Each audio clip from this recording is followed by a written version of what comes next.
आपण लहान असताना बर्थडे म्हटलं की किती भारी वाटतं नाही का?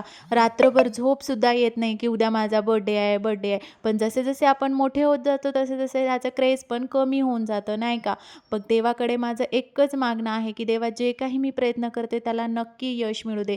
आणि बर्थडे असलं काय, काही असलं काय, आपल्याला काम तर करावंच लागणार आहे. मी जेव्हा गावाकडे होते तेव्हा मी आणि माझी जाऊ एकमेकांसाठी बर्थडेच्या दिवशी काहीतरी स्पेशल बनवायचो. पण आता एकटी राहते त्यामुळे स्वतःच बनवून स्वतःच खायचं. आणि शिवाय माझे मिस्टर देखील घरी नव्हते. ते 2 दिवसासाठी बाहेर गेलेले. त्यामुळे मी आणि आरूच होतो. त्यामुळे सेलिब्रेशन तर काही नव्हतं.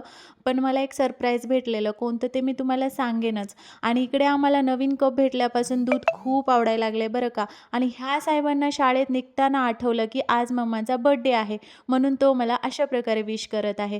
आणि तो गेल्यानंतर मी सुद्धा जेवण केले आणि सरप्राईज कोणतं होतं म्हणाल तर ह्यांनी जातानाच माझ्यासाठी साडी आणून ठेवलेली. ती मला आज सांगितली आणि खूप छान आहे बरं का साडी. असा होता आजचा दिवस. स्पेशल तर काही नाही, पण छान गेला आजचा दिवस. भेटूया नेक्स्ट व्लॉगमध्ये. तोपर्यंत बाय.